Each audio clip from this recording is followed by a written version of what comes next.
Hello and welcome to All the Weirds, where the stranger the discovery is the greater chance of victory. After Broomy had achieved a major victory, Mystic fought valiantly and has procured a victory of his own.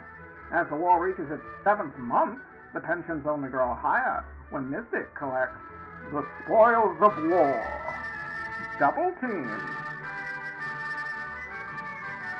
Hello and welcome to War of the Weirds. I'm Broomy, and I'm Mystic, and we're here because basically, usually we're gonna be telling each other strange, bizarre stories, and trying to compete basically on who has the stranger tales, and that leads us winning like a certain amount leads us to episodes like this, the Spoils of War, in which a large battle in the war, a great victory has been held, and in this case, Mystic, you won. And what was your thought process in picking what you picked for me to consume? Well, I came across something on YouTube, like a playlist on YouTube a while back, and I was like, this is great. This is very strange. I'm gonna make Broomy watch this whenever I win this. However, when I went back to look for it, I could not find it. And so then as I was looking for more things, like searching using other search terms to try to find it, I came across something else, and I was like, you know what? This is very closely related to it, but I think I might actually use this as a topic for one of our strange story battles, our regular episodes. And so I was like, what's another thing that I had like a little list going. Well, I had recently seen like a little 10-minute documentary thing. I say documentary, that's a gracious term, about Dennis Rodman. It was like here's like the top 10 weird things that Dennis Rodman has done. There's a lot. There's more than 10. But one of them was that he was in this movie called Double Team, and it was real bad. It's a real bad movie. Yeah, it was like during the height of it was 1997. Bulls. Yeah. So this was like, you had like Space Jam like the decade before, and then they're like, all right, well, let's get more basketball players in movies. Oh, yeah. And then this came out. It was a travesty. It wasn't a decade before. Oh, when was... I thought that was the 80s. I thought that was No. the 80s. It was mid-90s, I think. Oh, really? Okay, so then it was right in the midst of... Yeah, okay.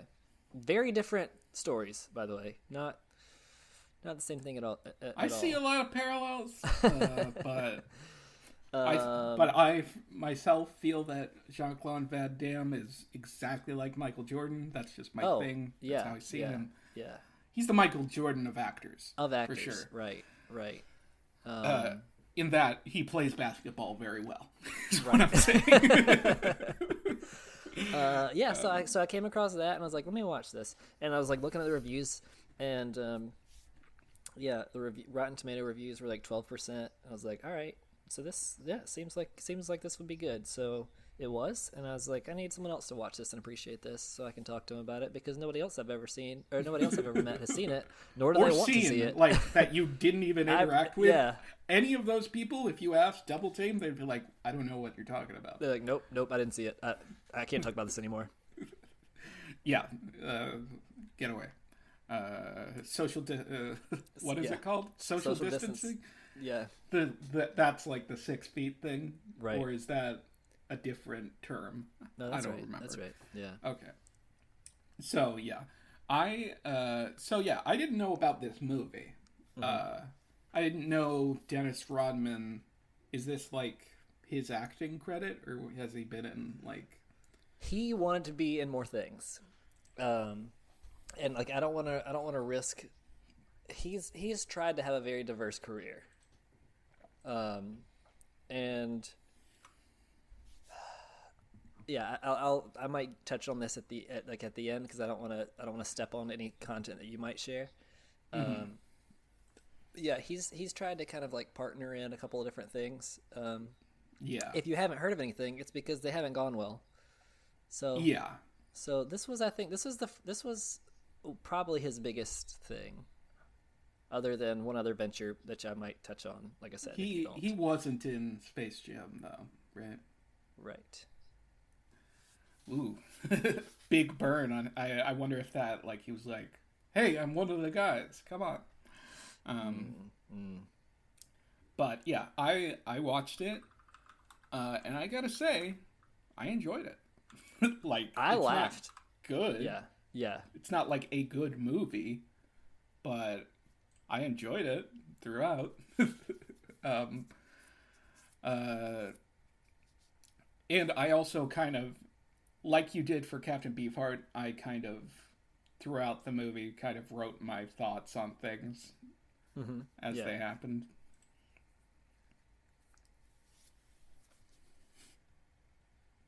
Hello? Mm-hmm. Yeah. Okay. Sorry, it's just... felt like a silence. Maybe it cut out because I was like, yeah, sure. Oh, I did not hear that. Yeah. So yeah, do we want to break it down? Yeah, let's break it down again. But yeah, last time we did a Spoils of War episode, I made Mystic listen to the most abrasive album released in 1969 or whatever, kind of. You made it sound like it was just the most abrasive album released in that year. No, in that year, the most abrasive album ever was released. Sure, yeah. Absolutely. I'm surprised you hadn't seen this movie though before. Sorry, I know I'm going back to you said that earlier. No, I'm still thinking about that. I haven't seen it. You know, I haven't taken in most of Jean-Claude Van Damme's work. Probably for the best. I mean, yeah, but apparently he has some bangers in there, some fun stuff. Yeah. But it was fun to watch. Like I laughed. It's a fun movie. Yeah. That is. I laughed at the serious parts, but sure. But no, right. Yeah. So before this, I did listen to the album Trout Mask Replica. And it's just, I kind of felt bad after watching this because I was just like, oh, this was just a fun, stupid thing. Whereas Trout Mask Replica is like a, it's just like a lot. Yeah, it was more of a penance thing, listening to that album, felt like. Yeah. But yeah. But to be fair, it was also possibly more culturally relevant than this movie, so right. You benefited in an artistic manner, which of course I did not. Right, by watching this. I had something to share, and there's a cult following of that album, and there's like a community that like loves it and listens to it. And so, I feel like I'm kind of like on the inside. I know what's going on there now. Yeah. Whereas no one is reveling in this movie. No. So the first note I have written down here is a quote. Quinn has 14 hours to reach the border. If he does make it, his resignation is final. Mm-hmm. And I wrote down, what? Yeah. Wait. Yeah. I mean, shouldn't his resignation just be final? Yes. I kind of get it later in the movie. I kind of understand that quote more now, but not fully. Yeah. Yeah, when I first saw it, I went back. I was like, did I miss, what? And I was went back and watched that part again. And I was like, what? Yeah. So, the beginning of the movie, that part of the movie, the very beginning is most of the movie does not take place in that time. That's kind of the future, right? Right. But that was that was before he. Well, that was 3 years previously. Yeah. Yeah. Spoilers for this whole movie, so Yes, don't worry yeah. about spoiling things. Okay, Also, okay. it's not that, like, fucking... There's not a dramatic twist. So. Right, yeah, you're not like, what? It was 3 years? No, it's like the opening sequence, so... Yeah. But, yeah. Also, I just noted that, like, it's about... He's supposed to be stealing, like, a truck full of plutonium or whatever. Right. From some base or something. Mm-hmm. And everything around this time, like movie-wise, action movies, secret agents, was all Cold War shit. Right. Where it's just, everything's always... I mean, I don't know about what actual secret agents are doing. Right. I guess they're pursuing, probably in more boring fashions, like information about nuclear weapons. Right. But I just felt this was like a lot of those types of movies, like a Mission Impossible or any, you know. And also, aren't they shooting at a truck full of plutonium right now? Yes, yes. That was one of the main thoughts. I was like, how? What? Who wrote this? Yeah. And these are the people that should know that it's plutonium. Yeah, they're the ones that were guarding it. Yeah. And like, so how involved can I be in this conversation? Because I don't, like I said, I don't want to reveal, like, if you're you know. No, there's no. But, you know, you can okay. talk about all the things. Well, like they were shooting. When I say they set up like a turret and were shooting, and then they got a tank and started shooting at this truck. Yeah. With a tank, which apparently this truck is indestructible. But like, yeah, I mean, what you're how did everyone not die and have, yeah. Yeah, and why did you shoot at it in the first place? Yeah. Why didn't you just try and get a vehicle to, like, stop its momentum or something? Right. To pull it over? Yeah. Or if you're going to shoot it with the tank, maybe, like, shoot at the bottom of the vehicle so it flips or something. Yeah. Yeah, it makes... And somehow the tank hit, like, the trailer hitch, where it was a... Yeah, it was, like, a combined, like, trains are attached. So the tank was in front, shot it, and hit the trailer hitch, so the back part came off. I don't understand any of the... Yeah. Physics don't exist in these movies. Yeah. The next note I have written down is some guy named Stavros is back, I guess. Yeah.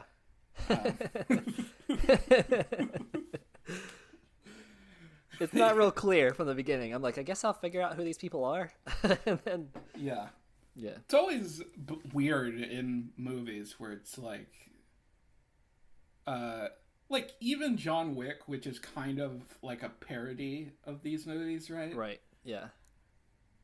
Even in that movie, I still find it weird where it's just like, don't you know I'm John Wick? And everybody freaks out. Oh my God, it's John Wick. And it's just like, really? I mean, and I watched John Wick and I'm like, what even was John Wick? Was he he's just a guy that's it's not real hired? clear. But also, yeah, and if this guy's a secret agent, how does everyone know who he is? It's not very secret. He's just an agent. Or, yeah, Stavros, like, was an agent, but now he's, like, a terrorist, I guess. Yeah, he's, I guess, sort of like mercenary. But that's another thing about, like, action movies, because sometimes the opening sequence is, like, the bad guy pulling off a stunt or, like, stealing something.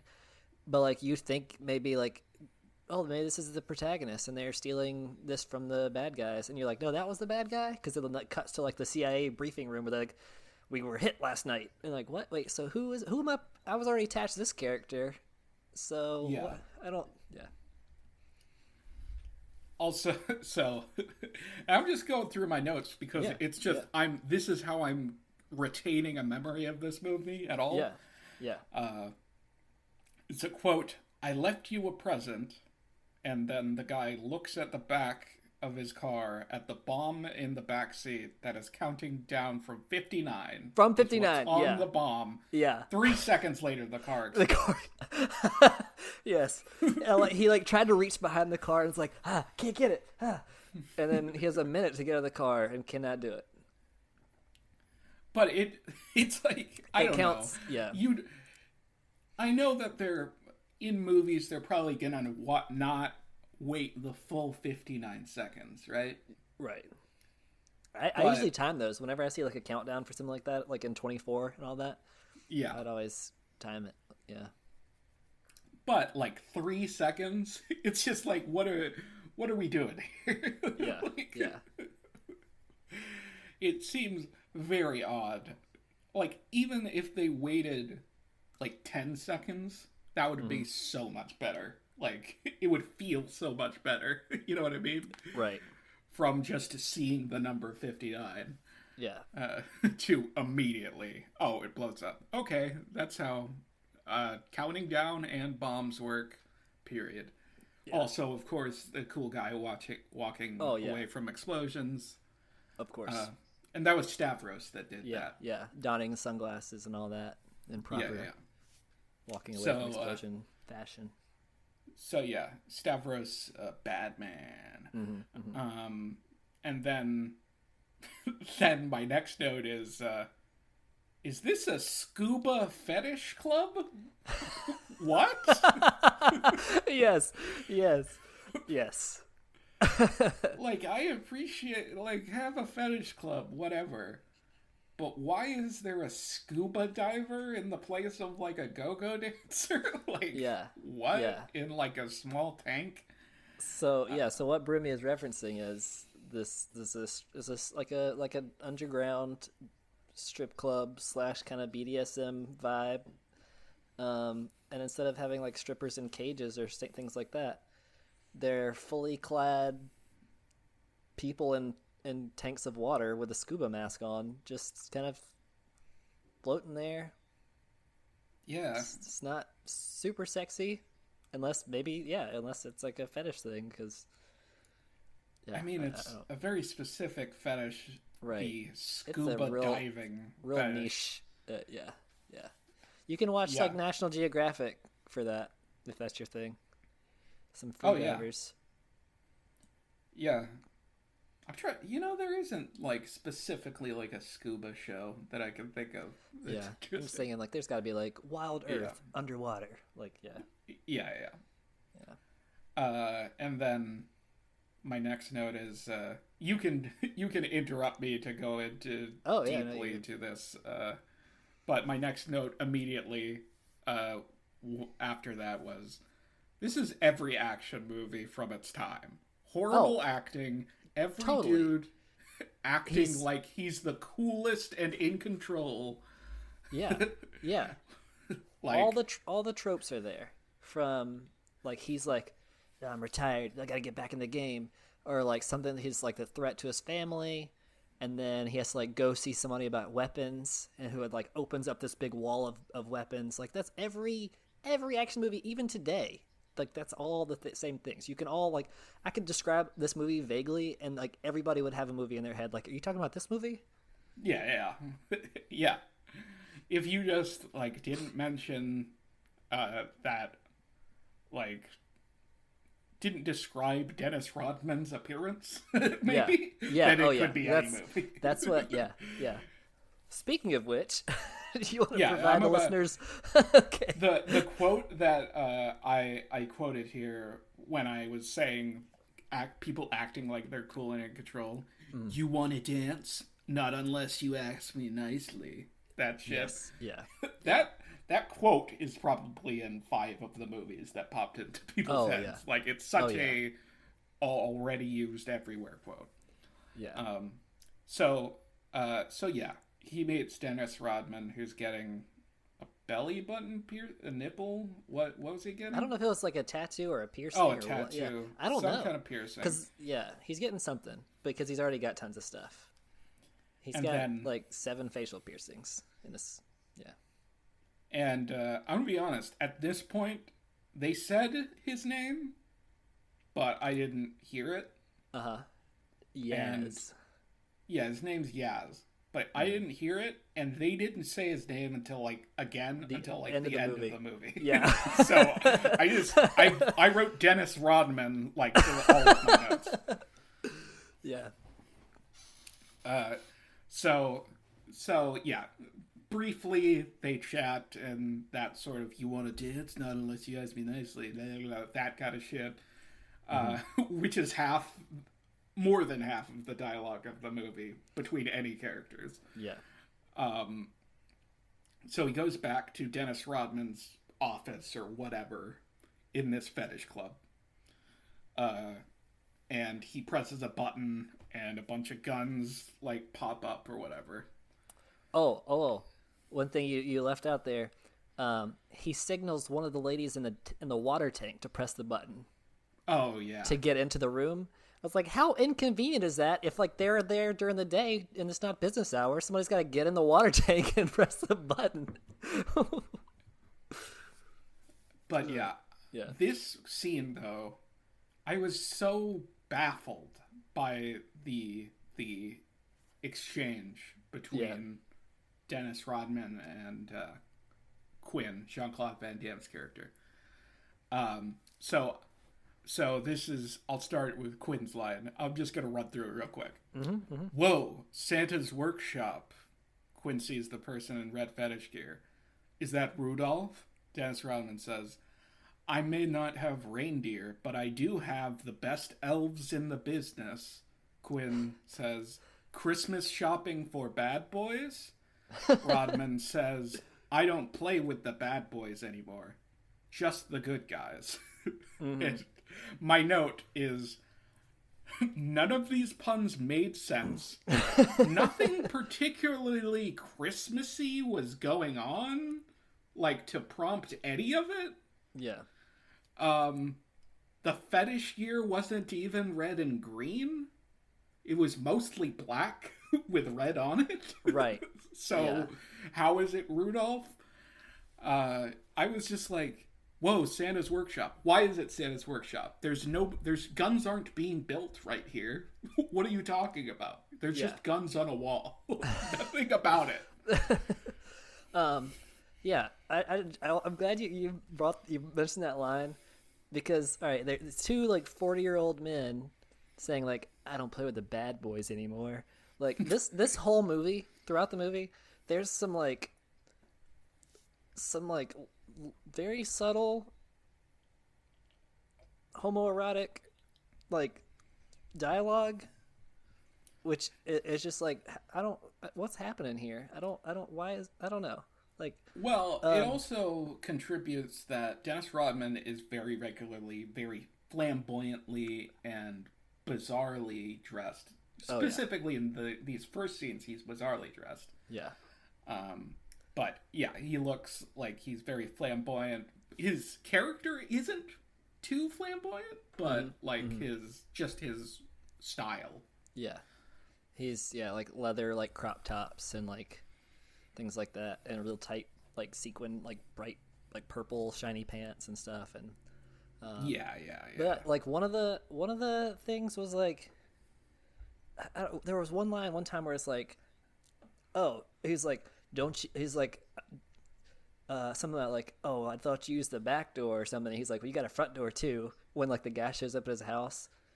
And I'm like, what is it? Is this like supposed to be a euphemism? And then later on, he's like, doesn't the CIA like to keep it nice and tight in the rear? And like, how? I don't even know what you're alluding to. Like, you're trying to say something sexual, but what does that even mean? What does that even?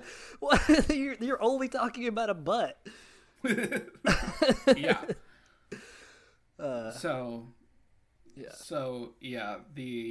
Basically it goes from that to, I guess, like, I don't know. I think I was zoning out during this part. It numbs your mind. But I think like he got a team together, basically. Mm-hmm. Right. Yeah. I didn't write this down, but one lady at one point with a gun says like, I could shoot a dick off a hummingbird with this thing. Yeah, from 200 yards. From 200 yards. I mean, even from 5 feet, I think that's pretty impressive. Yeah. Because, you know, I don't need to brag about my dick size, but I think hummingbird dicks are fairly small. Oh, yeah. Yeah. Even if they're big in proportion to their bodies are real small. Yeah. But then I was like, they're shooting Stavros with tranquilizer darts? Right. And I was like, whatever. And then basically they're aiming towards Stavros, and basically what was the lady came and had a dress which she lifted, and his son, what we learned to be his son, right, was there to meet Stavros at this carnival. Yeah. Which they deemed the perfect place, I guess. Right. This very active carnival despite pouring rain. Yeah.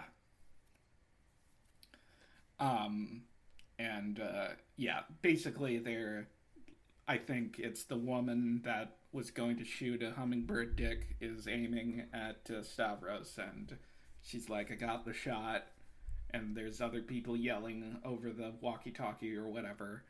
Like, why aren't you saying to shoot him? Right. Because there's a fucking child, you dumb pieces of shit. Yeah. Right? Yeah. Like, that's why he's not saying shoot him in the goddamn head. Well, but it's like, and that's what, like, yeah, you're like, oh, he doesn't want, like, him to shoot him in front of his kid. But there were tranquilizers. Yeah. Yeah. No, I was thinking, like, he didn't want to risk shooting the kid. Okay. Because he was, like, leaning over the kid when they were shouting that. Yeah. But I don't know. But then my next note is, the tiger gave away his position by looking across the amusement park when Stavros locked eyes with the tiger. I'm glad Makes that you sense. caught that. I'm glad you brought this. Yes. Yeah. Because the tiger is not reacting to everything going on in the world around it. You know that something's wrong. Yeah, it's like their position gets blown by a tiger that's like 70 feet away from them, right, even though they're like hiding in the darkness. Yeah. And I was thinking about that too. Like, can you imagine being at that? Like, because some of them, they were spaced out and stuff, but like, I mean, there's just like heavily armed people on rooftops and like behind concession stands and stuff like that. Like, how did no one notice this was going on? It's the glamour of the carnival. Gotcha. Okay. It's Everyone's enthralled. You really feel the beauty of what life is, right, when you can shoot like water into a clown's mouth or whatever. Yeah, and throw a ball at like some cement bottles. Oh yeah. Yeah. Put a ring around a bottle. Oh yeah. If you like it, then you should have put a ring on it. True. That's what I say about bottles. Yeah. But my next note, speaking of clowns, is the clown is down. Repeat, clown is down. Apparently, there was a clown that got shot or something. Yeah.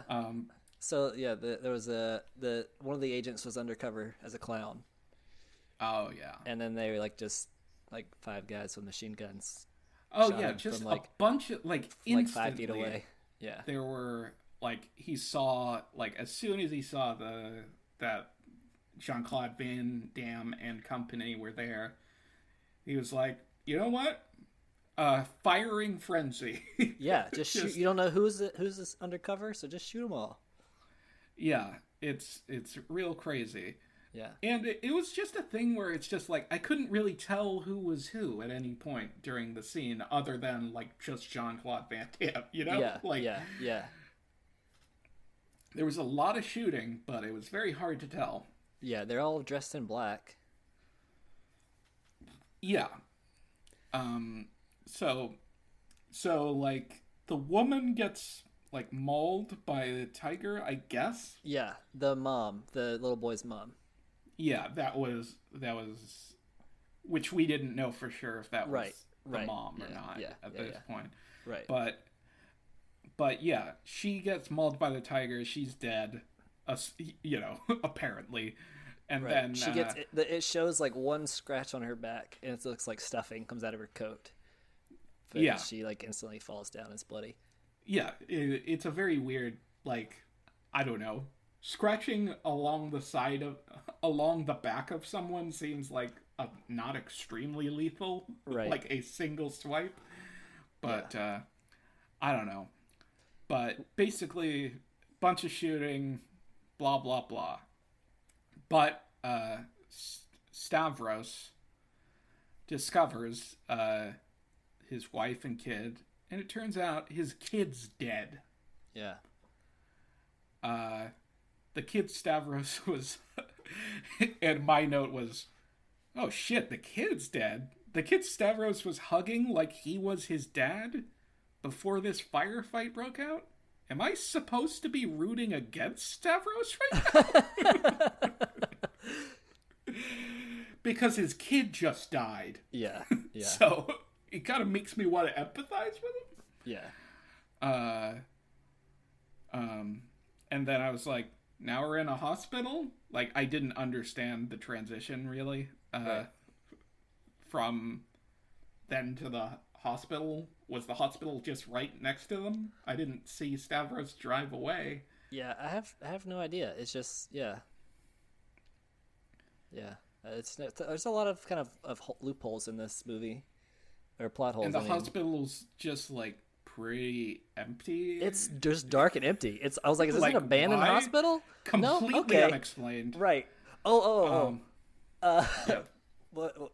In the shootout, so remember, the lady that's with Jean-Claude Van Damme is like, she's supposed to be like sniping from 200 yards away. When Stavros sees like her cover is blown, he holds up a handgun and shoots her through the scope in the head with a handgun. Like, yeah. What kind of aim? Okay, that all right. What a great shot. Yeah. Yeah. Why didn't she shoot the hummingbird dick that was his face? Right, and like, why did they need that gun and her skills if I guess he's just real good with a handgun. Okay. Yeah. Sorry. He's Stavros. Get with it. He's the best. Yeah. So they're in a hospital. Yeah. Yeah. A lot of glass breaking, babies crying in this general area. All these babies left unattended. Yeah. And I wrote, legit, I'm rooting for Stavros. Yeah. I don't know who killed the boy. It kind of seemed like it was someone on Quinn's side. Yeah. Because I didn't really get, like, the boy... What happened? Like the tiger, like, killed his mom, and then, like, they both fell down. Yeah. And I don't know if it was supposed to be the tiger, because, I don't know. Because why does Stavros blame him, really? Right. You know what I mean? Because he he doesn't really acknowledge the tiger as murdering people. Yeah. And then, like, oh, go ahead. No, go ahead. You. I was gonna say, in one of the later scenes, because like you've mentioned that they're like all the dialogue, like all the hard lines that that are in every movie, because that's like a thing. You want to have like a oh shit moment where he says something like real tough. Well, one of the things when he's like they're fighting, he's like, I killed a lot of men in my life and they all deserved it. But my little boy was 6. He didn't deserve it. You're like, all right, are you saying you killed your son? Like, I don't know the way you phrase this. Or are you saying your son has already killed people? I don't know what this line is supposed to say. Yeah. No, I mean, it sounded tough, but if you're like scrutinizing, you're like, this, what? But yeah, when I was watching the scene, I was like, I saw I knew that the mother had been hit in the back by the tiger. Right. But there was no like real indication that like that was what caused the son's death to me. Yeah, like you could have had us like more attached to Stavros had you shown like the boy being caught up in the gunfight and like maybe killed by Jack Quinn's entourage or something. Or you should, I don't know, fucking get us on Quinn's side, maybe? Yeah, considering he's the protagonist. Oh, I'm just I'm just saying based on how that part of the movie went. No, I know what you're saying. I'm yelling at the makers of the movie. Yeah, they definitely made it seem like Stavros. You're like, who's right here? Who's? Yeah, but anyway, they fight in the hospital, but at one point, for whatever reason, the Quinn is pushing a baby cart around the hospital, which I guess he was moving the baby away from danger. That's the only reason I can think of. I don't remember why, but a grenade is thrown, a live grenade is thrown into the little mobile hospital bed of the baby, and he throws it away, but it's kind of close to him, so he gets knocked down, and that's how he loses that fight. Right. And it's like, I don't know. That was weird. Yeah. It was just like a 10-minute fight scene with like hundreds of panes of glass breaking, and you're like, all right, we're just gonna end it here. Like, what? Yeah, and it's just like, well, this is over. Yeah. Okay. And he wakes up, and the organization hiring him, ? I have, has him, and he's been assigned to the colony, which is apparently a bad thing. Yeah. His wife and friends were told that he died. Well, okay, yeah, sorry. Keep going. That I'm just saying what I wrote down. Which was also the dialogue yeah. Oh no, you're right. I was just gonna say something, but like it's not time yet. It's not time. It's too early. Okay. All right. And basically, if you don't want to die, put your thumbprint in this scanner that's right in front of you. Kind of attached to this screen that's telling you these things. But yeah. So, and then he does it, and then he like immediately breaks the TV. Yeah, because and he's angry. Explodes as TVs do. It's like, oh, what a fucking like, I don't know. If you're a secret agent, shouldn't you be able to keep your cool? Yeah, I don't know. But he's freaking, and so the colony apparently is a secret collection of ex-agents in the CIA. I don't know. Yeah. That too valuable to kill, but too dangerous to set free. Right. And they which is consult supposed people. to all be secret, right? But when he finds out that he's in the colony, he's like, no! Like, how did he know about it? I guess it's a secret to the world, but not to people within the organization he's in. I don't know. Because when he meets some people, he's like, I thought you were dead. So, like, yeah. I don't know. Yeah, you're right. It doesn't make sense. I don't know why I was trying to defend it. They consult people to help with terrorism because they're so good or whatever. But they're so dangerous that they can't kill them. They're bad boys. They're what you gonna do when they come for you?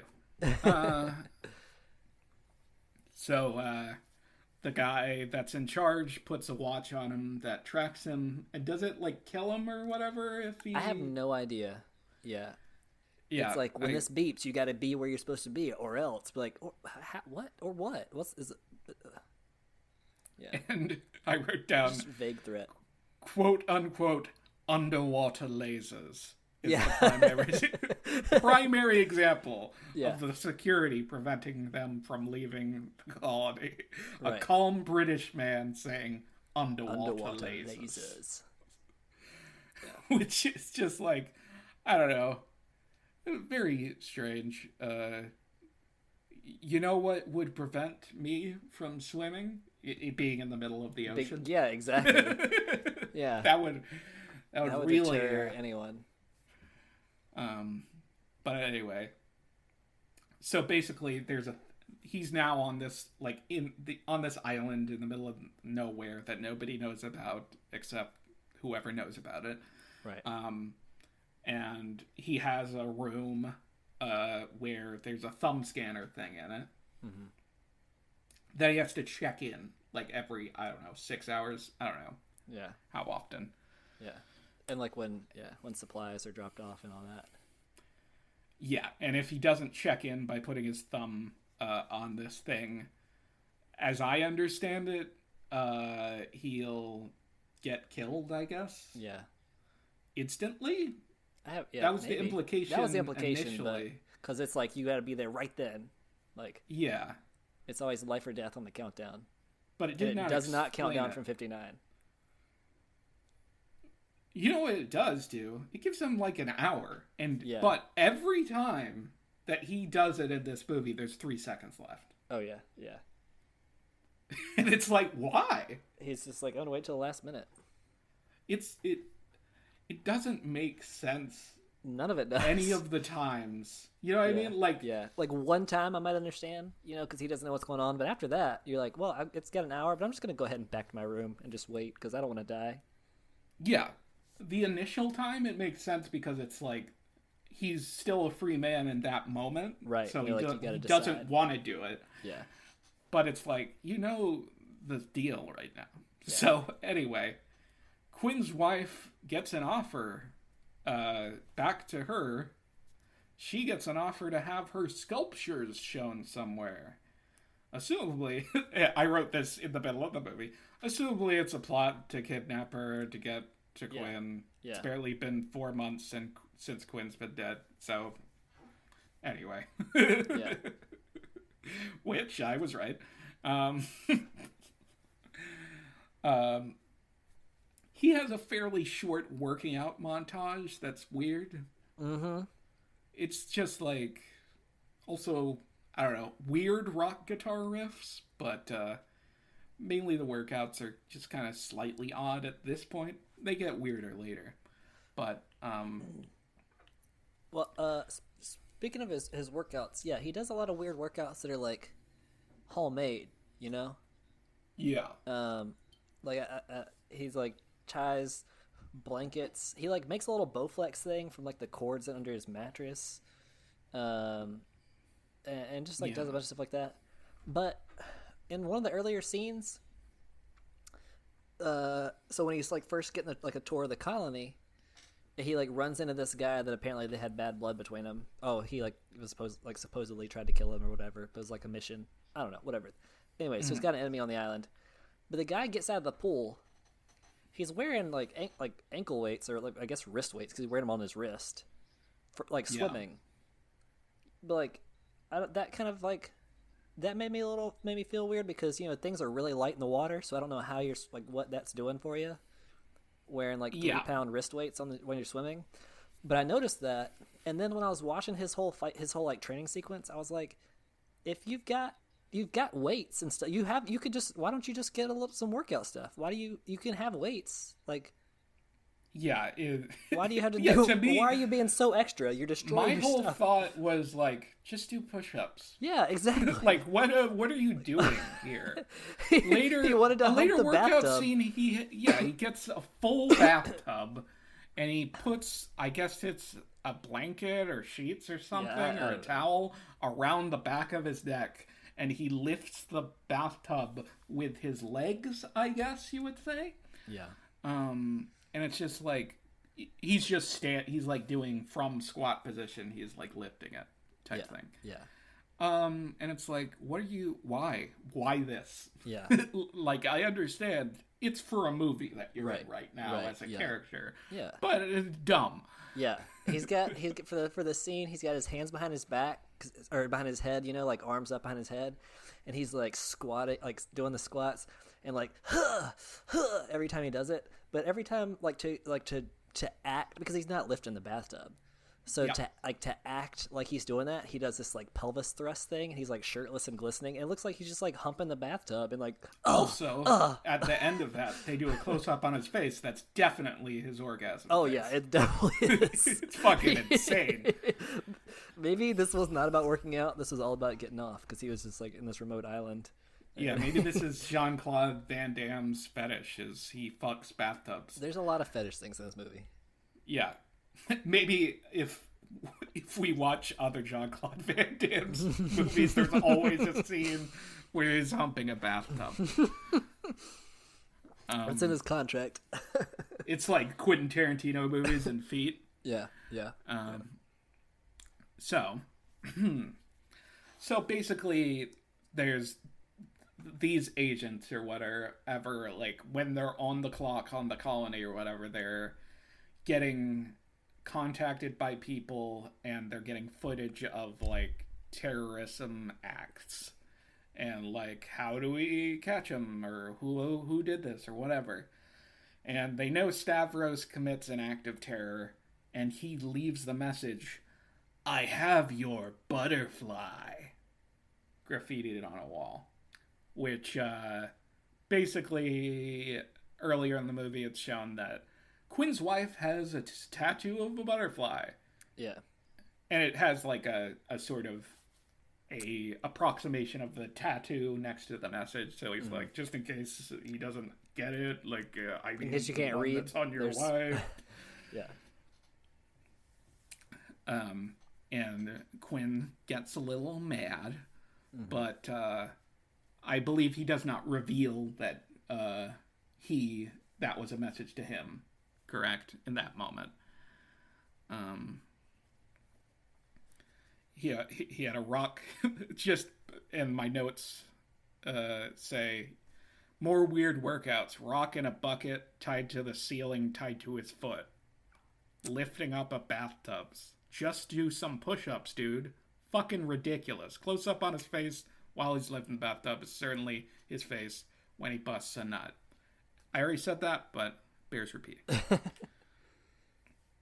So, the next thing that I have written down is he cuts his thumbprint off. Yeah. So he can rig up some doohickey to give his thumbprint to the machine.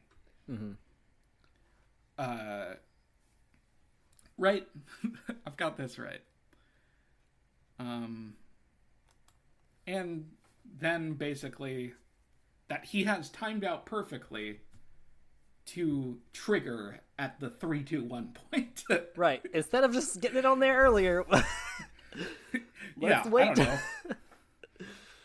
Maybe give it like 2 minutes ahead of time. Yeah.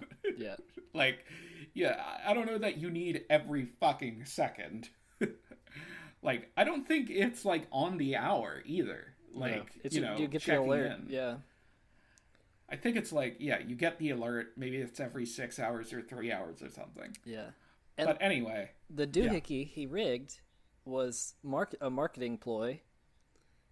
It's a Coca-Cola can.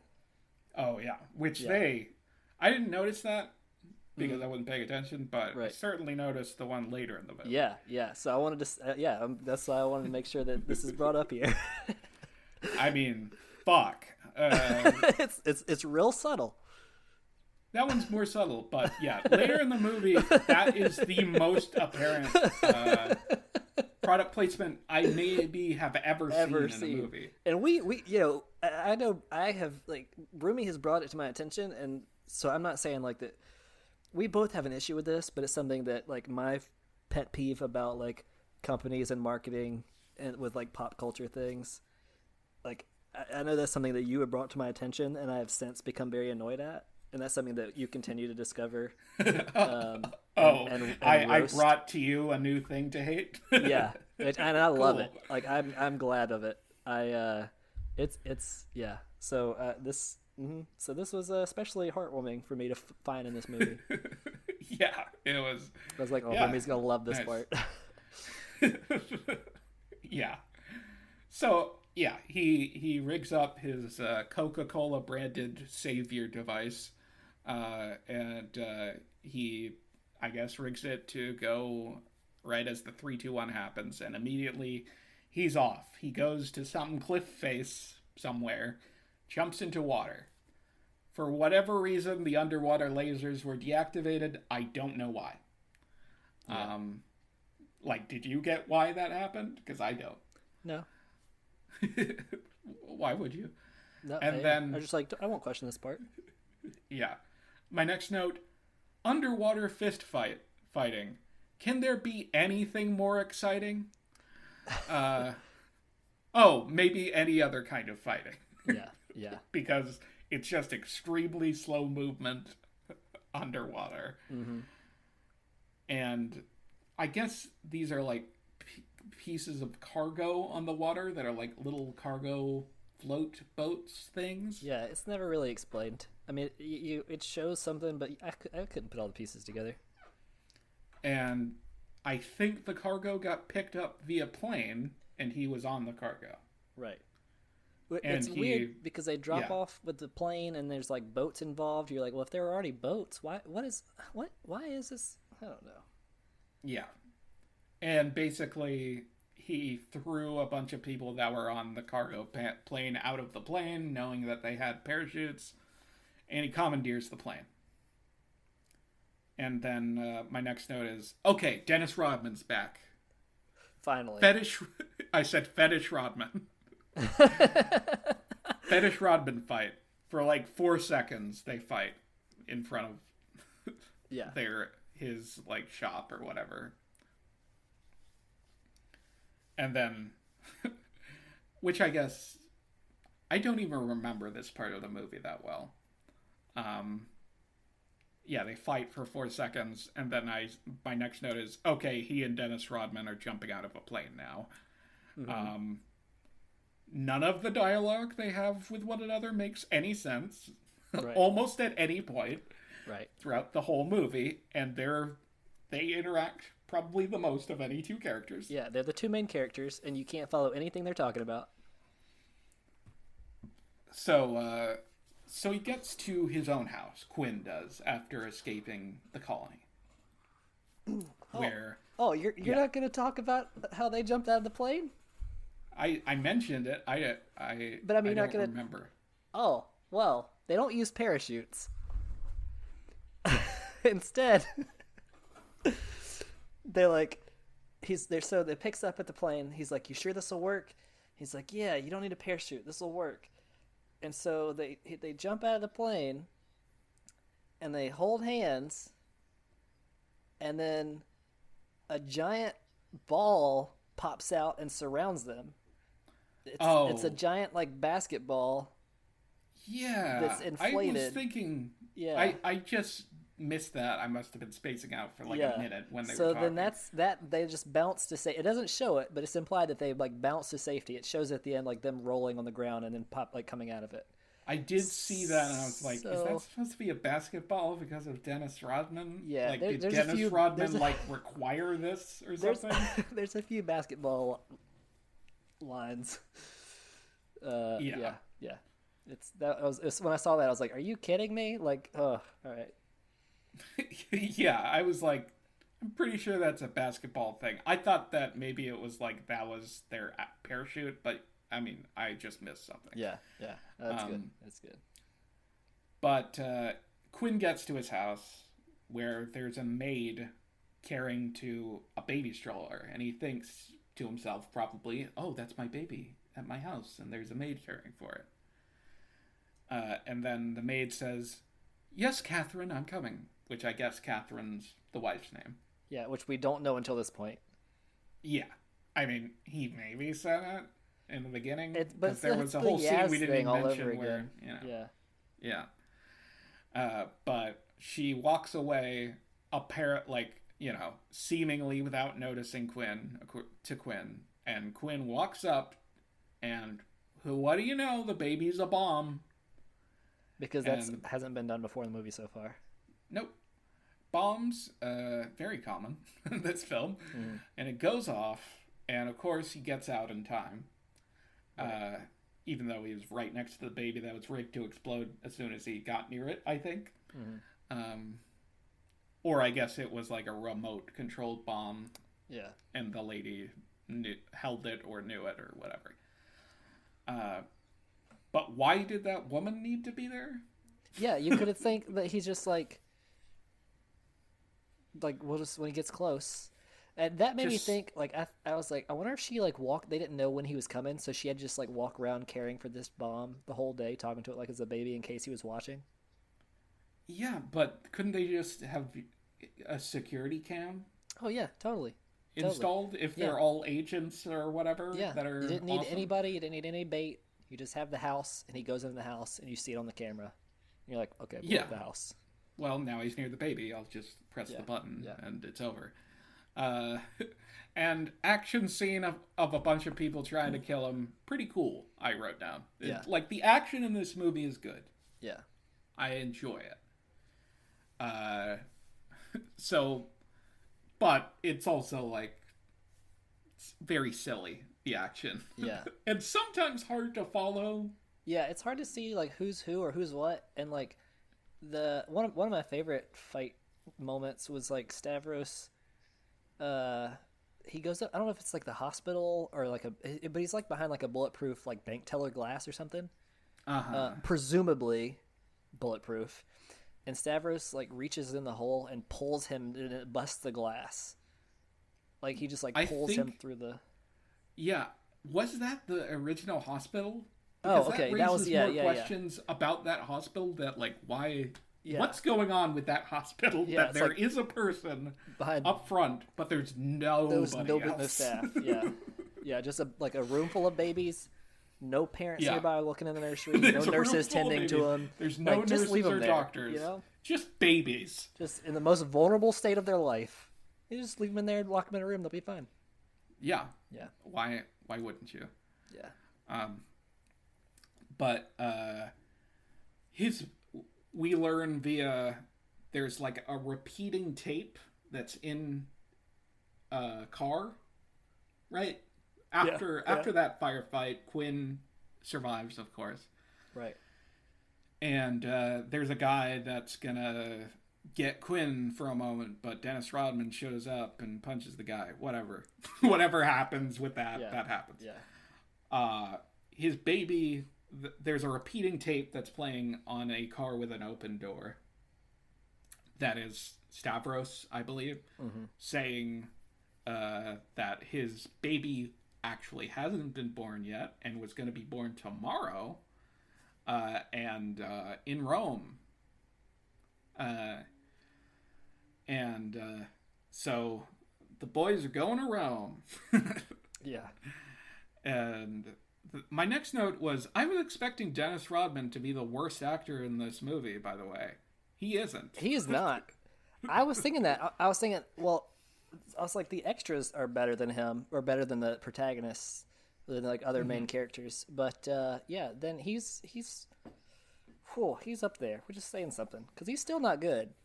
No, he's bad. He's a bad actor in this movie. That says a lot.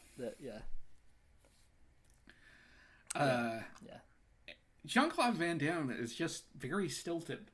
Yeah. Like everything that comes out of his mouth. Also, that woman that said she could shoot a dick off a hummingbird was the most stilted actor I've ever seen. In my fucking life. Wow. Yeah. She had such a cool line. That she said like she was reading it for the first time, not knowing that it was part of a scene in a movie. Right. Yeah. Just like having to read it for the first time in class as a part of an assignment. Yeah.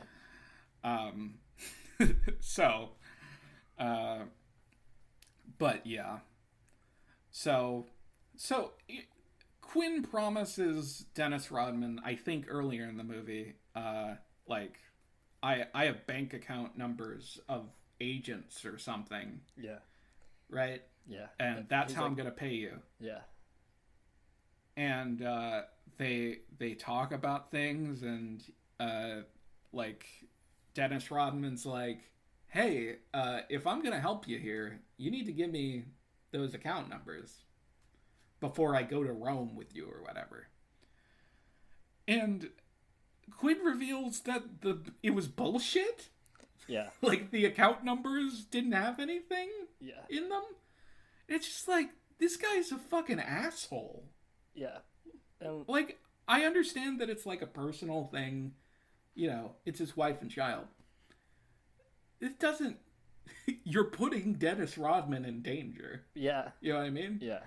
So it's very not cool.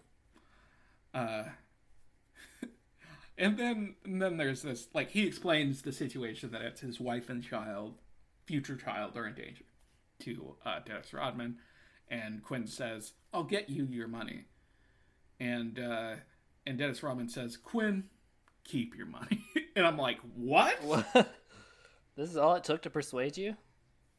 Quinn's son is in danger? Now you aren't interested in 3 bank accounts worth of money that were promised to you? How about, like, I'll still help you and you still pay me? Or I'll continue to help you. Just accept the offer of getting the money that you were promised. Yeah, yeah. Yeah, that was weird. It's just like, what are you, like a saint? Like, why? Well, you gotta have like get the people back on their side, because so far the protagonists have been questionable. So it's like, all right, he's gonna do a good deed. I can pull for him at least. Yeah, but I was never rooting against Dennis Rodman in this movie. I guess it's just like he's good. I've been rooting against fucking Quinn, right? Jean-Claude Van Damme, this whole fucking movie, and it hasn't stopped yet. Yeah. I mean, I guess because Stavros, like, there wasn't anybody to root for, I momentarily rooted for Stavros, but anytime, like, plot gets introduced into this movie, it's just like, wow, he's really not a cool guy. Mm-hmm. So Quinn sends an email, apparently, that he knows will be intercepted by Stavros and the colony, I guess. Yeah. Who are also looking for him because he escaped. Right. Oh yeah. So each person in the colony has like a handler. That if they escape, there's an agent. It's like they call it a guardian. That's their job to like track them down and kill them. Yeah, the British guy that said underwater lasers is his handler. Yeah. And he stakes out an area and waits for Stavros to come. Dressed just ridiculously. Like, he didn't have to dress so ridiculously. Right? I think I'm talking about the right scene here, where he's dressed like a hippie or something. Yes, and I have a picture of this that I'm going to put on the Discord when this releases. Yeah, because join our Discord and take a look at Jean-Claude Van Damme dressed as a hippie. It's bizarre. Yeah. Whereas Dennis Rodman looks like any other day in his life. Well, no, this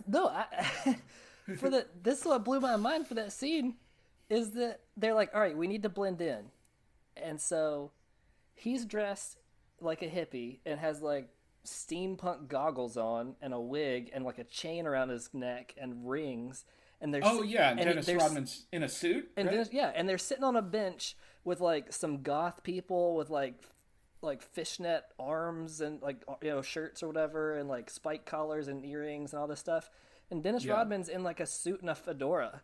You're like, this whole movie you've been wearing this leather fetish stuff, and then the second you had the actual opportunity to wear it in public and it be socially acceptable, you're like, no, I'm gonna go for a suit. Like, what? Honestly, why the suit shirtless would have been better. Yeah. To be a hippie and just like wear pants and be shirtless, you would look like a hippie. You look like a narc.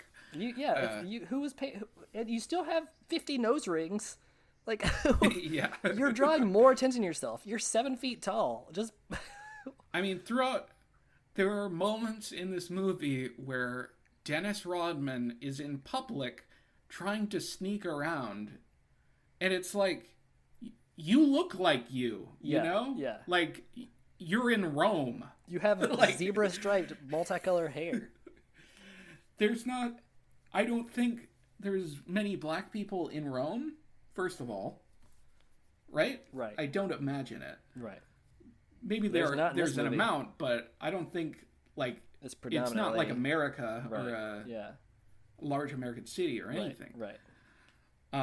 And then also, you have crazy hair, crazy tattoos and piercings.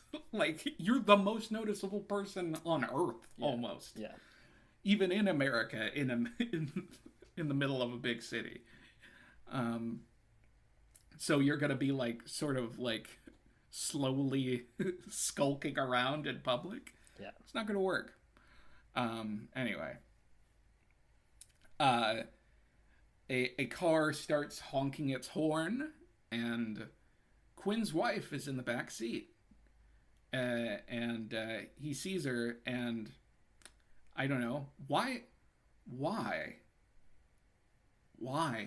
did he see her and immediately just start shouting and running towards her? Yeah, just give her away, you know? Give himself away. If he knows, right, that Stavros has her, right? I mean, he knows that because Stavros is like, it's in Rome, your baby's going to be born tomorrow. Yeah? Yeah. So he knows that Stavros has her. Why would you run and shout at her and make your presence known? Yeah. And, almost immediately, the car drives away. Stavros shows up and talks around him talks next to him, like right up next to him. And it's showing like that Stavros has his gang with him or whatever, that are kind of just all around. One of them is a sniper on the roof. And, I don't know why they start shooting, but they do. Right. Do you remember? I don't. I don't know why. No. And this is another scene. What? Oh, no, go ahead. This is another scene where I can't tell what the fuck's going on. Yeah. So, to like, there's the scene where they're throwing the part. Like, so Quinn releases, like, makes this, like, public broadcast or something. I don't even know how, because, like, how do you make a public broadcast? Like, I mean, he just, like, can do it, and he's, like, got no resources. Like, I would, if I were to need to do that, I don't know how, I would go to a radio station or something. I don't know. But he broadcasts this thing that, like, Stavros is going to be in this area. And well, wasn't that the email that he was sending to somebody or whatever, and he just knew that he would be intercepted? Oh, I didn't know if it was an email or something. But okay, yeah. So, he sends that out, and then for this scene, like, you see Stavros' gang and stuff, and then they're like, I don't know who it is that's looking through binoculars or whatever, and like looking around. He's like, oh, the Italians are here.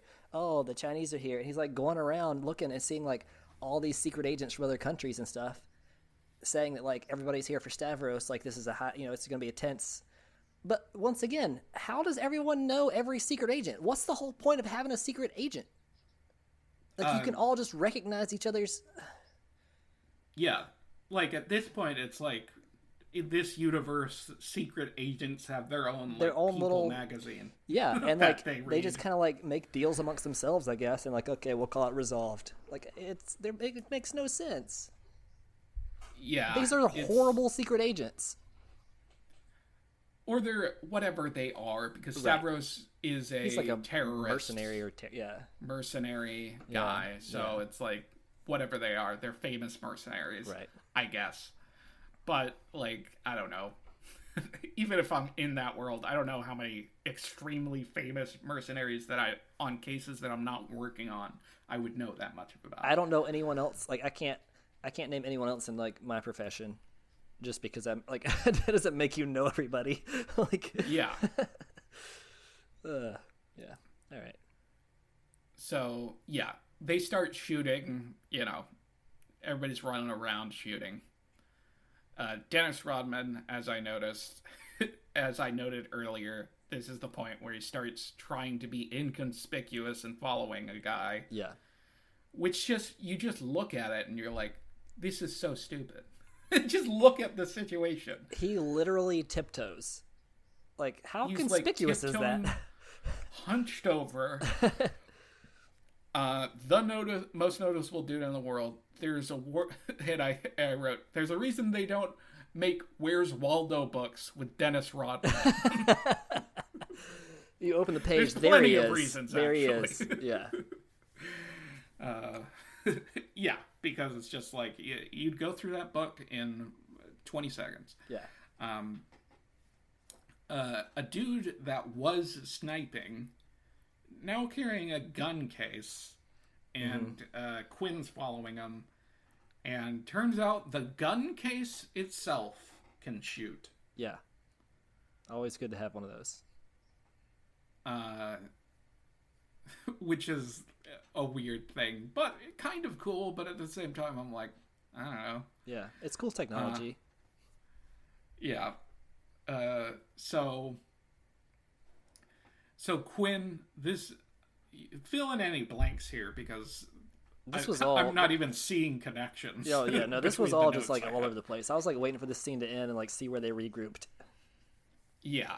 And then Quinn has a fight scene like right after that, I think, with a random martial artist. Oh, in yeah. Stavros' hotel. Yeah. And he has a pocket knife.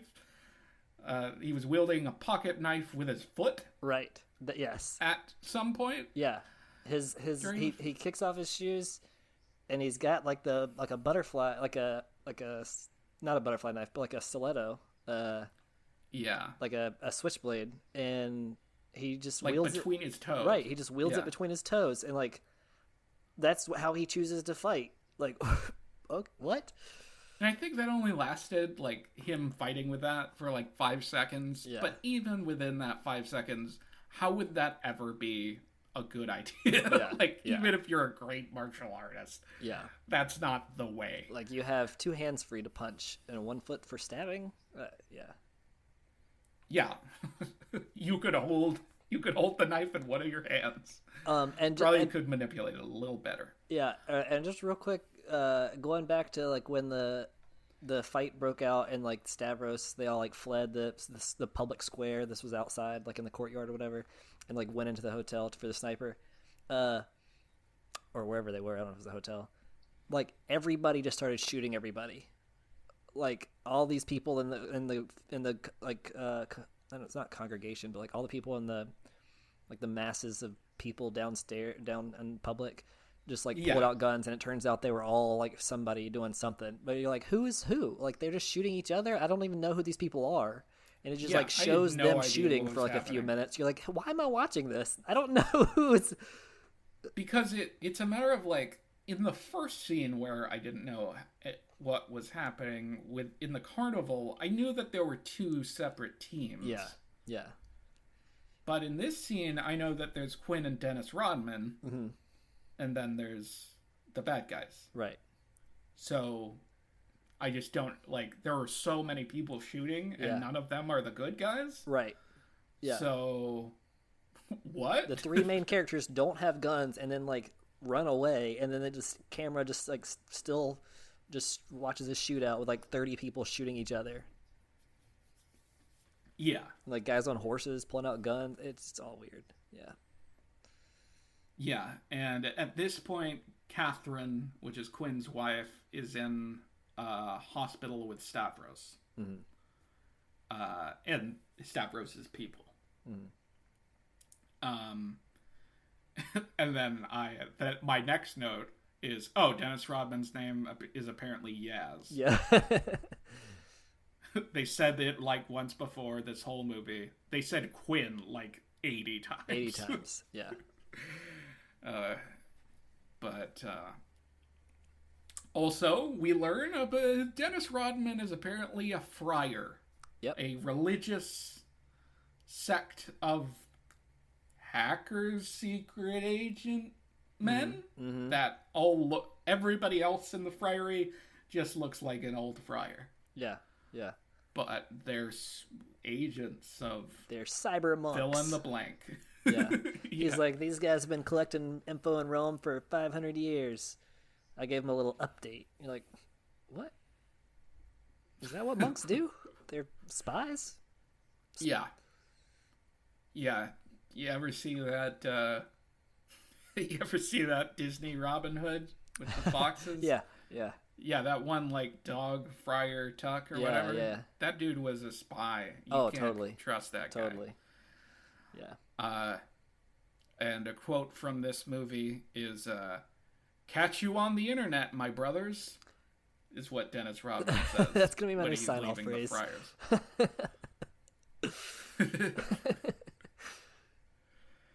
So, of course, there's a secret passageway from under this church where these friars are, which they go to meet with to get information because the friars are secret agents, which all makes sense. Don't question it. Yeah. I think they just like, hey, let's all write down weird dreams that we've had. They're like drug-induced. Put them on a wall, throw darts at them, and those ideas will go in the movie. And someone's like, "Oh, there were monks that were hackers." And you're like, "All right, yeah, let's do it." Yeah, and Dennis Rodman's friends one of with them. him, and he's and we won't question it or explain it. And like, I get that, like in movies like this, there's always a guy, and like there's one guy, he's like, "I know a guy." Like that's a classic thing, you know. He's like a fixer. He always knows somebody for the job, but like. This is ridiculous. Like you could have just been like, "Oh, I know a hacker in Rome." You're like, "Okay, cool." Yeah. Oh, and one part when they first get to Rome, because they're trying to blend in, right? So Dennis Rodman steals this little tiny car. He has to put the sunroof down to stick his head out the top so he can drive. And Quinn's like, why didn't you get a bigger car? And he's like, because I wanted to, I thought we were trying to stay secret. Because a 7-foot tall man with his head sticking out the sunroof driving is secret. Yeah. He's like, I thought you wanted a low profile. Yeah. It's okay. Yeah. Yeah. Yeah. It's great writing. So they go through this underground tunnel from the church. That is, I guess, a direct line to the hospital. And they get to the hospital, and they beat up a bunch of goons. Not much going on here. It's just like a long hallway, and they beat up a bunch of goons. Dennis Rodman gets in on the action. And Jack Quinn finally gets to his wife. Yay! And discovers his son was born and is gone. Right. Stavros got the son. There's a lady under his wife's hospital bed, which apparently these are like everybody who did this thing were agents or people working with Stavros, under Stavros, right? Yeah. That gave birth to his son. So yeah, he meets up with his wife, and Dennis Rodman's there too, or Yaz rather. And turns out he's gonna meet Stavros, and my next line is, Stavros now apparently has brought Quinn's son to the center of a Colosseum-like thing. Yeah. And he has taken off his shirt for some reason. Yeah. So, yeah, he's getting ready to... I'm telling you, there are sexual undertones here. Yeah, so he was like, I'm going to go get my baby. You stay with my wife, to Dennis Rodman. Yeah. So Dennis Rodman like, is sure supposed to be watching over his wife now while he goes to the Colosseum. Yeah. And Stavros explains there are mines on the ground that are around his son. And also there's a tiger just around. Mm-hmm. And after he explains that, Dennis Rodman just bursts into a scene on a motorcycle into this Colosseum, into the center of this Colosseum full of mines. Mm-hmm. Just driving over potentially mined area. Yep. The mines that are marked with crosses on the ground above each mine. And he grabs the baby that's in a basket and fucking rides willy-nilly. He's practically doing wheelies and backflips riding around this Colosseum filled with mines. Supposed to be watching the wife. Yeah, but he grabs a baby and is just like, I want to drive over explosives with this. This is fun. And Dennis Rodman creates more suspense than the bad guy does. Yeah, he's just holding. He's like, I want to hold the baby low to the ground it gets hit first by the explosion. Right at the exhaust pipe, just pumping fumes in the baby's face. Yeah. I forget what's exactly happening with the Stavros in this moment. I think he's just watching. I don't know. Yeah. Quinn starts getting chased by the fucking tiger. Right. And he's getting chased by the tiger, whatever. And the tiger's chasing him, and there's a wood bridge that he kicks. Quinn kicks the support of the bridge, and the tiger fell. Yeah. Which killed a goon that was shooting at him. The tiger fell on the goon, I guess. Or it killed the goon. I don't know what I meant. But. Yeah.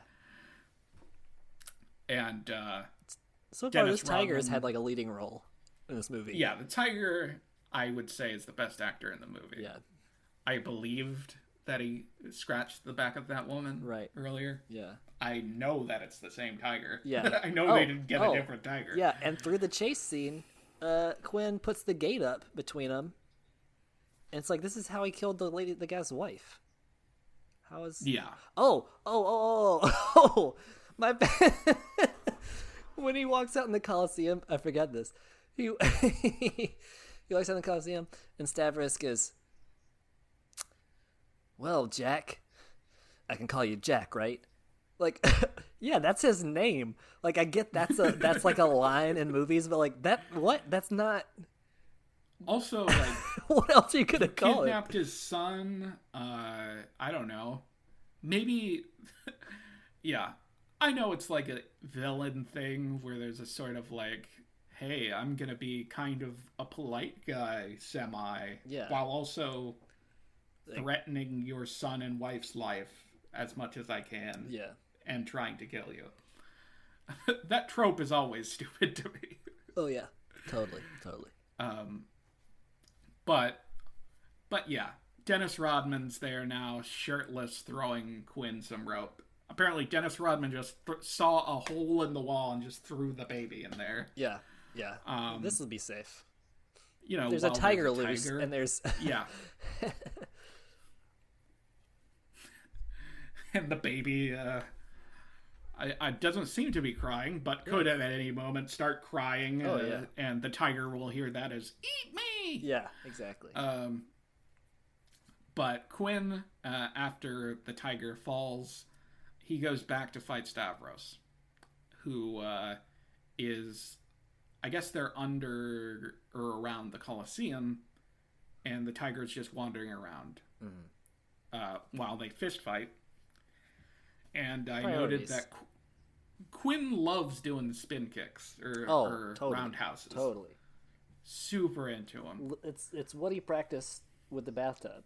So he's like, well, I got to put it to use because I made this whole big contraption. Yeah. I got to put everything after I do this roundhouse. I'm going to start humping because that's what I do with bathtubs, and that's what I want to do with Stavros. Now they're fighting on the Coliseum / minefield, and Dennis Rodman's back in the picture, because why not? And Stavros steps on a mine, but he didn't lift his foot up,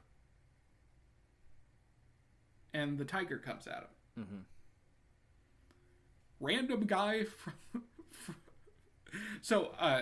So did Quinn or whatever. I forget what happened in that scene. Yeah, so Quinn, it's a prominent scene. Quinn stepped by a cross, and Stavros is like, haha, looks like your luck is run out, or whatever. I mean, that's the same line. Like, that's not what he said, but it's basically the same thing. Yeah. And so he looks down, he realizes that he stepped potentially on a mine, and then Stavros steps on a mine. And then Dennis Rodman's like, yoo-hoo, I know mines are expensive, but these crosses aren't, so I moved some around. I figured that you probably didn't have mines under all of them, and so I moved some of these crosses around. When did he do this? I don't know, because literally, like, there was a tiger loose in the Coliseum earlier. That's why they all fled, and then he had the baby, and he was so I don't know when he had time to do this. Immediately after he puts the baby in a hole in the wall, he runs into the Coliseum and starts, like, picking up crosses and putting them different places, and then runs to take off his shirt and throw his rope at Quinn. So Quinn really did not step on the mine. Like, he thought he did. Ben Stavros did. Which, that was a real risky move by Dennis Rodman, because you don't know where mines are now. But, anyways. It just happened to perfectly work out. Yeah. But a random guy, so yeah, the idea is Stavros just got mauled by a tiger. I don't think we see that exactly. Yeah. But that's the idea. Plus, and what? Oh, I was gonna say no. Keep going. And there's the mine, so he's fucked. Yeah. So the guy from the colony, underwater lasers man, is holding his Quinn's baby in the underground, even though we haven't seen him. Like, maybe we saw him, like, at the colony or whatever, but we haven't seen him in Rome yet, right? Yeah. He's holding Quinn's baby in the underground of the Colosseum, and just gives Quinn back his baby. So it's like, okay. And then my next note is all caps, fucking clear as hell Coca-Cola product placement. Goddamn.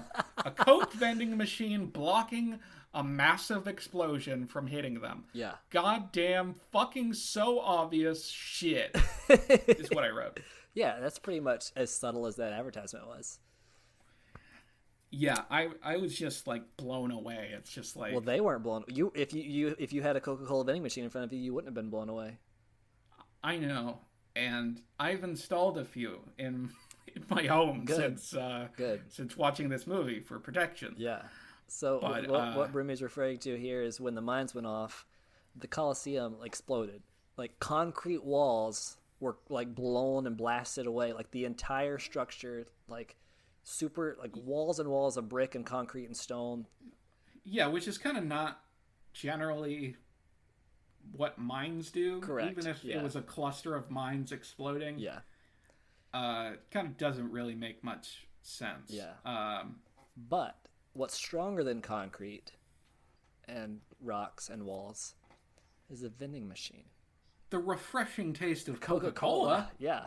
So that's what's stronger. So they all and I assure you it was the flavor and the refreshingness that was protecting them when they were holding up. So like the flames are like going on each side of them and they're just like behind the vending machine hiding, which where this whole thing is like this like antique Coliseum with like wooden parts that are being rebuilt and stuff like that, and there's like randomly a vending machine.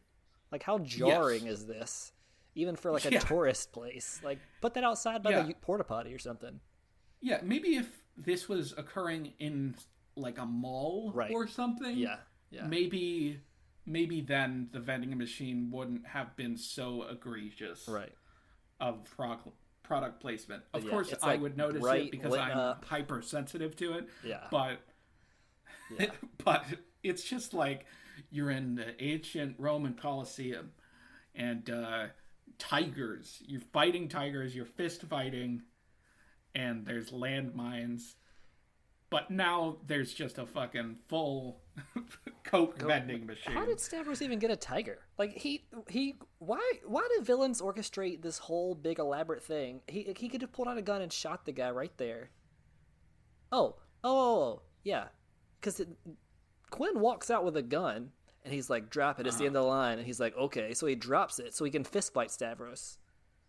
Yeah. Like, what? It's this whole elaborate. How did he get mines in there? How did he get a tiger? Where did he get a tiger in such short notice and then get it into the Coliseum? Like, the tiger thing is the real questionable thing. Yeah. That thing where he's like, oh, he has a gun out and he's just like, put down the gun and end of the line. I chalk that up to like, it's a stupid action movie. Whatever. Yeah. Same with the mines. He's just a guy that has a lot of money, can get mines, and he installs mines. Yeah. Whatever. And he's a stupid supervillain, I guess. Yeah. But the tiger... Also, we know at the end that the tiger jumps at him or something. Yeah. I think. Yeah. Yeah. So it's like, it's not like this is like your tiger that loves you. Right. Why do you think it's going to fight for you? Yeah. It's... you're both now going to be mauled by a tiger. It's what's going to happen. You're going to win for like 5 seconds and the tiger's after you. So after they survive the gigantic like nuclear explosion from 15 to 20 mines. Yeah, 15 to 20 mines in the center of a Coliseum. Coliseum. They're in like the lobby of it. Yeah. When they are protecting themselves from this explosion by the refreshing taste of Coca-Cola. After that happens, they're out front, and his guardian colony guy is holding Quinn up with a gun, demanding a piece of Quinn's hair and his shirt. Do I know exactly why? Not really. I want a souvenir. That was his line.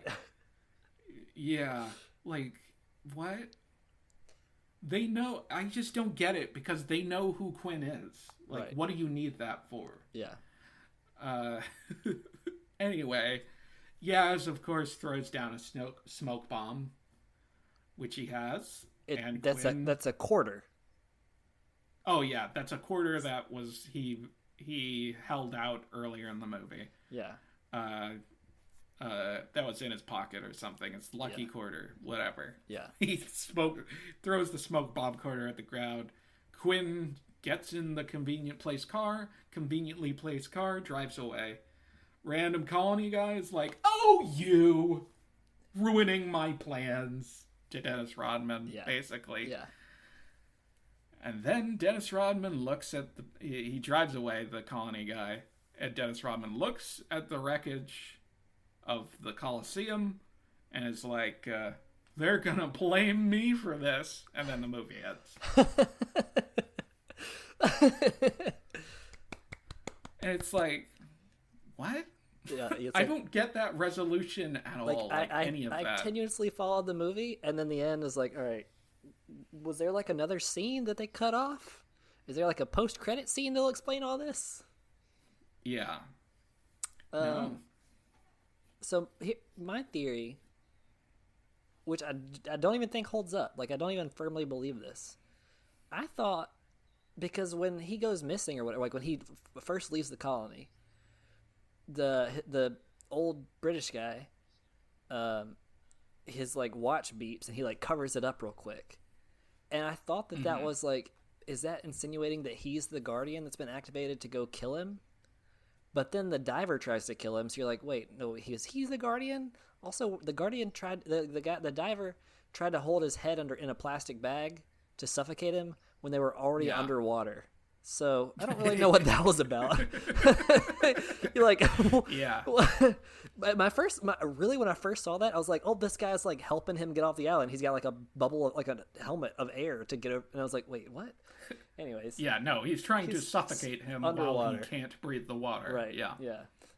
So then I was like, maybe this guy was supposed to be like after him to kill him. And then at the end of the movie, he shows up and he's getting his hair in the shirt to like fake his death so that he can tell the CIA that he died. And then so Quinn would be free.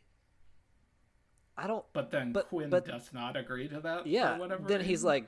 he's like, no, whatever. And then Dennis Rodman comes in and does magic. And then the guy's like, ho ho ho, like, what? How did this? You could have gotten off scot-free, but now I don't even know what the deal is. Yeah. What is the message? Is he a good guy or a bad guy? He's holding a gun to you, but like, if he's helping you, so he could have just been like, "Hey, I can help you get away." I don't know who's right. And then he's like buddy with Dennis Rodman again. Yeah. Yeah. So in the end, I don't root for Stavros because he does that like bombing or whatever. He sends a message with the butterfly or whatever. Yeah. But other than that, I kind of root for Stavros throughout this. Oh yeah. movie. Yeah. He's trying to avenge the death of his son. Yeah. Yeah. Which it is not explained that it isn't Quinn's fault. Right. And yeah. Quinn, like, the only redeeming thing about Quinn's character is that his pregnant wife, is kidnapped. Yeah. And then later you just like want them to be saved and you don't care who does it. Yeah. Yeah. That's the thing. Like, every other aspect of his life is not delved into, and he doesn't have that much of a personality. Yeah. Other than saying stupid, quippy lines that don't really work. Right. Like, you compare this to, like, you know, Jean-Claude Van Damme's kind of like the poor man's Arnold Schwarzenegger. Mm-hmm. In that he vaguely has an accent. Yeah. And is in action movies. And you just compare it to, like, when Arnold Schwarzenegger says, like, a line like that, it's always awesome, even if it's cheesy. Yeah, you know they're immortalized. Yeah. Hasta la vista, baby. Exactly. You know? Yeah. All of that stuff. But in this movie, every line like that is just off and not cool at all. Yeah. You know what I mean? Yeah. None of them are cool. All the action scenes were cool and fun, but like we said, none of it made sense. Right, they were hard to follow, but they were pretty gratuitous. Like they were long. Like a lot of times you wish that a fight scene lasted longer or something, or you're like you get your money's worth at out of fight scenes and broken glass and explosions and furniture, people smashing through walls and stuff. But going back to the line thing, actually. I have this written down where I saw it when I saw it the first time. I was like, what does this make sense? In one of the early, I don't even know when it is. I think it's when they're talking about getting Stavros in the very beginning, or I don't know. But somebody says he's like a snake. If you look into his eyes, he'll get you in the back. What? What does that mean? That doesn't mean it's a common phrase. Everybody says it. So there's that's just like an example. That's a word for word quote. That those lines are just throughout the movie. Like they sound when you listen to them, you're like, oh, that sounds badass. But it doesn't actually make any sense. And that's how the whole dialogue is. The movie is like, in order for that phrase to make sense, you have to like create a story of how that particular snake acted. Yeah. Like, okay, when somebody looks into that snake's eyes, it wiggles around very quickly and hits you in the back. Yeah, I guess. Yeah. It's I don't know, but those are throughout the movie, and none of them make sense. I kind of feel like, oh man, I feel like this movie was just like an 8-year-old describing what he think a cool action movie would be like. Yeah. And then he's like, yeah, there's a guy and he steals a baby and the dad wants him back, and he goes and there's monks that are hackers, and then they go to a coliseum and there's mines everywhere, and then he brings out a tiger to fight him, and then you're like, what? That's nice, Billy. Yeah. And here's some crayons. Yeah. One of the things too I don't understand is like, because when the baby is born, he's like get rid of them both, and then the woman is left alive, and then he takes the baby. Why would whatever? But in the final scene, or one of the, or after, sorry, not the very final scene, but like after the explosion, he he checks to see if his baby's okay, and he holds his baby's hand, and he's wearing a Band-Aid on his thumb from where he cut his thumbprint off in the beginning of the movie. And I was like, this is the attention to detail that you have, but you like no one proofread the script.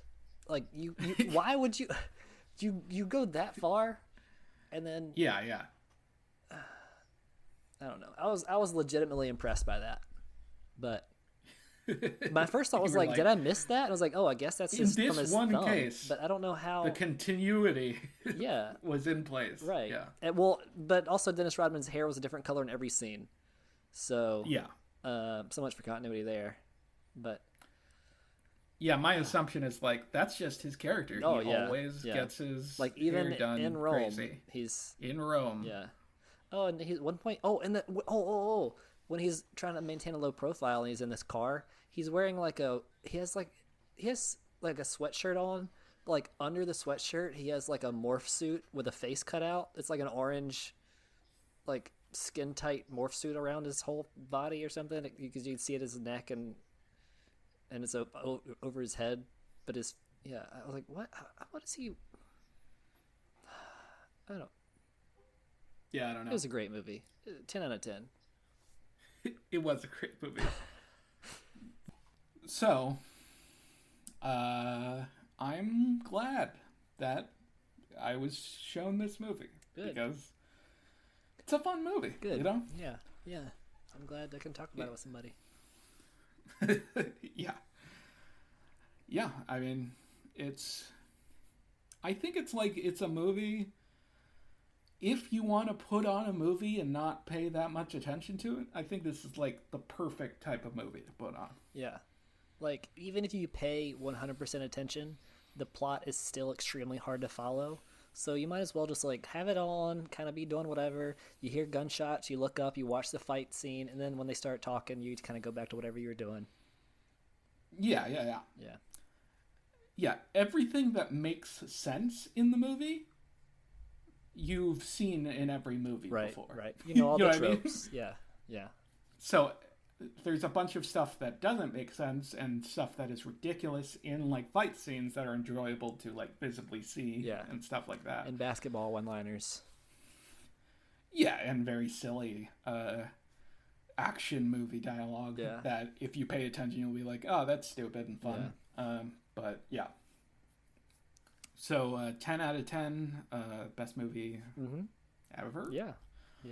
But yeah, I think that'll do it for this episode. Nice. Right? Yeah. And yeah, the spoils of war is for all of us, even me. Spoiling you all.